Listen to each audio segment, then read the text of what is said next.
Oi, galera, bem-vindos a um Desenha para eu entender. E eu vou tentar hoje aqui desenhar para vocês por que as pessoas não conseguem entender os fundamentos muito básicos de epidemiologia para saber o que fazer com relação ao coronavírus. Porque as pessoas estão debatendo um negócio que deveria ser muito óbvio. Bom, então a gente vai começar com a seguinte questão, olha, tem esse gráficozinho aqui, ó. E esse gráficozinho, ele é basicamente o tempo e o número de pessoas que morrem. E o que a gente quer fazer? A gente quer fazer com esse gráfico que ele tenha esse comportamento aqui, ó. Ele produza a menor curva de pessoas morrendo. Uau! Para produzir a menor curva de pessoas morrendo, logo depois vem a curva das pessoas que ficaram contaminadas e não morreram. Olha que legal. E aqui, as pessoas que ainda não pegaram o vírus. Essa curva é a melhor curva possível. Um monte de gente vai morrer, mas um percentual muito pequeno, entre 0 e 10%, que é legal, considerando a letalidade desse vírus. Mas, Mari, esse vírus não é uma gripezinha? Não, a gripezinha mata 0,1% das pessoas. Esse vírusinhos mata de 1, se você tiver sorte, até 11%, que é o grau de letalidade na Itália, que é quando o sistema colapsou. Ou seja, se essa curva ficar nesse nível mais baixo, o sistema de saúde consegue se comportar. E o que, Mário? O que a gente tem que fazer para conseguir fazer isso? Olha, é muito simples. A gente precisa fazer duas coisas. A primeira delas é teste. Teste. Por quê? Só com teste eu consigo saber quem está contaminado numa população. Aqui uma população cheia de gente se contaminando ou andando de um lugar para o outro. Se eu testar, eu descubro, e essa pessoa está contaminada. E eu tiro ela daqui, eu boto ela numa caixinha separada, e aqui ela não contamina mais ninguém. Mas se eu não estou testando, essa pessoa está andando aqui, às vezes até 21 dias, contaminando todo mundo, entende? 21 dias contaminando todo mundo. Então, o que precisa fazer? Ficar todo mundo isolado, sem se movimentar aqui dentro dessa caixinha e testar todo mundo, porque se aparecer alguém contaminado, imediatamente ela sai e fica em quarentena. Imediatamente ela sai e fica em quarentena. É isso que a gente precisa fazer para essa curva ficar assim. É o que a gente está fazendo? Não. Porque se a gente ficar assim, a gente para a economia. Verdade. Não dá para fazer isso. Dá, e é a melhor coisa para fazer. E é a melhor coisa para fazer para a economia também. A gente já tem um exemplo, a gripe espanhola. As cidades que ficaram em isolamento tiveram o melhor benefício econômico no retorno às atividades durante a gripe espanhola. A gente já acertou isso uma vez, não tem por que errar de novo. A gente já tem esses dados. Bom, e agora, o que é o pior cenário? O pior cenário é quando a gente não faz isso. Ou seja, quando a gente deixa a população circulando loucamente. E aí, essa curva faz assim, ó. Você já deve ter visto esse gráfico por aí, ó. Uou! E assim que ela ultrapassa esse limiar, o sistema de saúde não tem mais vaga lá nos hospitais. E o que acontece? A gente vai precisar de muitas vagas no necrotério, muitas vagas no cemitério. Por quê? Porque em vez de morrer 0,1%, que é um dos melhores cenários, que é o dado que a gente tem da China, de Singapura, da Coreia do Sul, a gente vai ter dados ainda piores que o da Itália.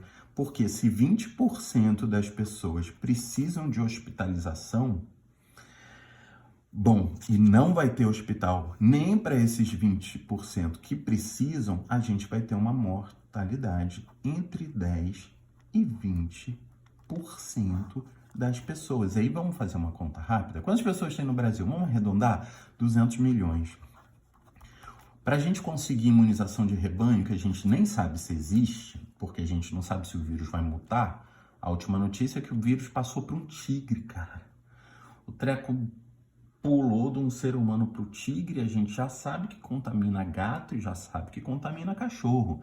Mesmo Ou seja, parece que o poder de mutação desse vírus é grande, então talvez esse treco nem passe quando você consiga essa tal imunização, né? Mas, Mário, aí ferrou.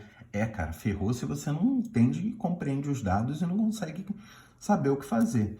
Então, aqui, a gente não faz nada, tá? Aí, essa patologia aqui chama bolsonarismo, trumpismo, mas tem outros nomes também. Alienação, hegemonia ideológica, tem outros nomes como hipnose coletiva ou simplesmente mentalidade de rebanho, que é um nome muito adequado, porque quem propôs isso daqui hoje é o primeiro-ministro inglês, o Boris Johnson.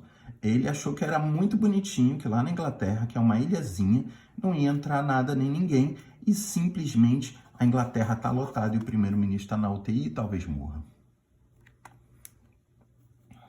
E era dele essa ideia de não vamos parar a economia e vamos alcançar logo a imunização de rebanho, com todo mundo ficando contaminado. Esse é o cenário. Então vamos lá, só para clarear, porque eu estou desenhando para ver se a galera entende. Isso aqui, ó, você ganha uma estrelinha, você faz a coisa certa, você salva a população e você tem chance de voltar à atividade econômica mais rápido. Esse daqui morrem milhões de pessoas. Brasil, 200 milhões de pessoas, morre 20% da população. Quanto dá? Estamos falando aí de 4 milhões de pessoas. De 4 não, de 40 milhões de pessoas. Tá? Se morrer entre 10% da população, mesmo que seja só 80%, ou seja, 160, se forem só 160 milhões, porque os outros ficarem imunizados, se houver imunização de rebanho, mesmo assim, a gente vai ter aí na casa de 10 a 30 milhões de pessoas. É bastante gente para morrer. E é por isso que não tem mais nenhum governo no mundo que está imunizado para o bolsonarismo ou para o trumpismo, que não está levando isso muito a sério. Então, agora a gente vai tentar explicar um outro fenômeno, que é por que as pessoas, mesmo compreendendo, ou mais ou menos estando informadas pela Organização Mundial de Saúde ou por outros, dessa questão, dizem que não, isso é uma mentira, é um vírus comunista e o comunismo ganhou e tal. Isso acontece porque essa pessoa sofreu um tipo de lavagem cerebral que faz ela pensar que o mundo só tem duas coisas. Ou você é um capitalista, ou você é um comunista. Como é que é mesmo? O símbolo do comunismo? Era uma foice e um martelo. Uma foice é pro lado de cá. Enfim, já nem sei desenhar o símbolo do comunismo, que é a foice e o martelo. Simplesmente porque esse treco não existe mais, tá? Mas essa é a mesma mentalidade entre o bom e o mal, Deus e o diabo, o pagão e o cristão. Toda essa mentalidade que divide o mundo numa dicotomia muito simples, que não faz você pensar sobre a realidade, a gente pode reduzir e chamar simplesmente de mentalidade de rebanho. Não, deixa eu ver se eu sei imitar. Ou um carneirinho para um pastorzinho guiar a cabeça dessa pessoa. Mas ela não tem muita opção, sabe? Essa é a mesma pessoa que comemora com um pinheiro de neve uma coisa chamada Natal. E nem para pensar sobre isso. Por que a gente tem, já que Jesus estava num deserto, quente pra caramba, no meio da Palestina, por que a gente bota um pinheiro de Natal com uma estrelinha, bolinhas e enfeita como se estivéssemos? Isso chama dominação cultural, falsa consciência e um projeto de hegemonia cultural.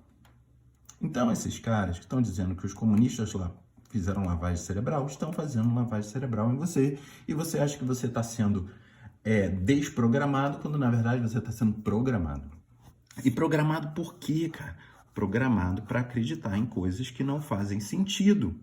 Por exemplo, a tomar um remédio que não tem nenhuma evidência científica, mas que o Trump falou que funciona, o Bolsonaro repetiu, e aí médicos que olham para os dados e não vem evidência científica, acham que é uma boa ideia dar cloroquina de Jesus para as pessoas. E se não tem nenhuma evidência para fazer isso, não tem que fazer isso. A menos, é claro, que o Trump seja realmente sócio da empresa que produz esse remédio. Então vamos lá. Você está envolvido com seu projeto cultural, familiar, ideológico, tem um monte de bolha de coisas que faz você acreditar que você é coisas que você não é. E por quê? Porque você está sujeito a uma hierarquia. Todas as sociedades do mundo dividem as pessoas em hierarquias.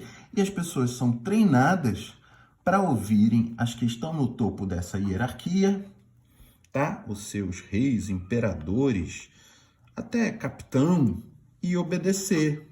São pessoas que têm problemas psicológicos com seus papais, querem um rei, querem um líder forte, grande, que diga para eles o que fazer e eles obedecem.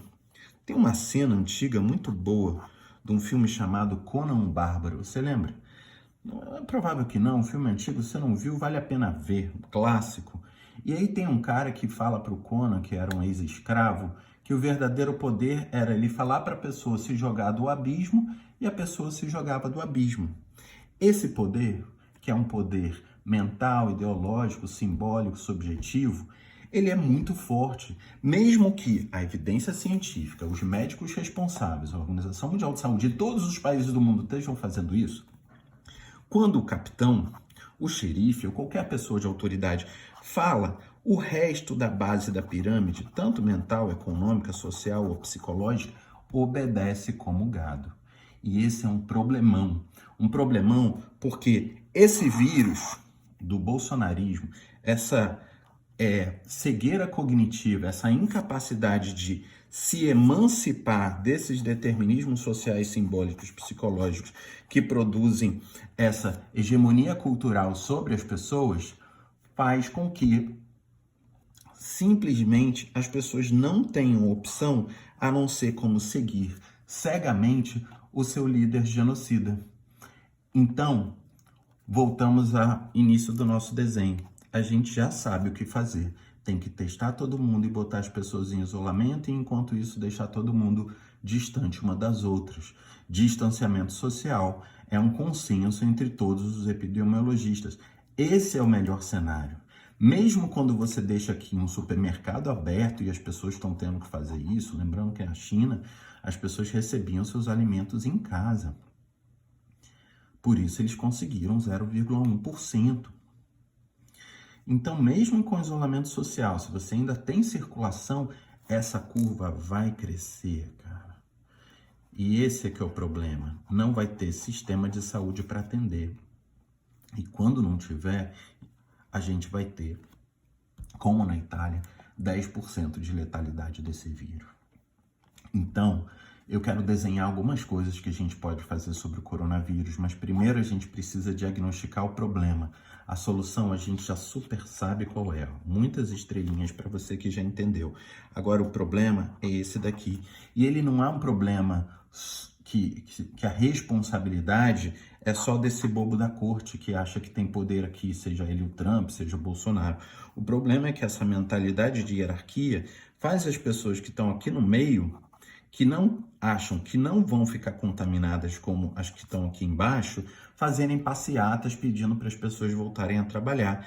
Esses daqui, que estão mais preocupados com as perdas financeiras na bolsa, também acham que estão preocupados. E aí a gente tem esse furo que é muito importante, que é o Boris Johnson, primeiro-ministro inglês, também achou que não ia pegá-lo. E ele agora está na UTI. Eu não digo nem tomara que morra, nem tomara que viva, mas seria uma boa lição para que todo mundo das camadas sociais entendessem que o vírus é imune à notícia falsa e também é imune à diferença de classes sociais. Meu nome é Mário Fialho e esse foi um Desenha para eu Entender.